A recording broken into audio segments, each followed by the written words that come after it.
સુરત જિલ્લાના બારડોલી નજીક કોલસા ભરેલી ગુડ્સ ટ્રેનમાં આગ લાગવાની ઘટના સામે આવી।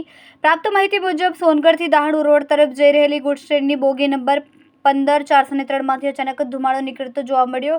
મડી નજીક ટ્રેન પસાર થઈ રહી હતી ત્યારે કોલસા ભરેલી બોગીમાં આગ લાગતા ધુમાડાના ગોટા જોવા મળ્યા। ઘટનાની જાણ થતાં જ બારડોલી ફાયર વિભાગ તાત્કાલિક જાણ કરવામાં આવી। સુરક્ષાના ભાગરૂપે રેલવે તંત્ર દ્વારા ઓવરહેડ ઇલેક્ટ્રિક લાઇટ બંધ કરવામાં આવી હતી।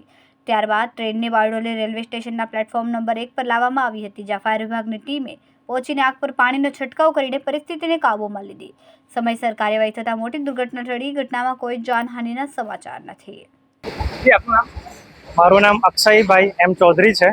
હું બારડોલી ડિસ્ટ્રિક્ટ હેડક્વાર્ટરમાં ડ્રાઈવર કમ પંપ ઓપરેટર તરીકે ફરજ બજાવું છું। અમને મઢી રેલવે સ્ટેશનથી એક કોલસા ભરેલી ટ્રેનમાં સ્મોક દેખાયેલ છે એવો કોલ મળ્યો હતો।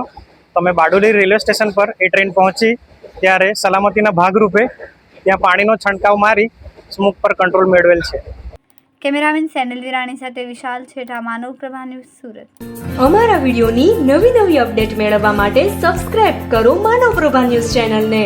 બેલ આઇકન ક્લિક કરો લેટેસ્ટ વિડિયો સૌથી પહેલા મેળવવા માટે।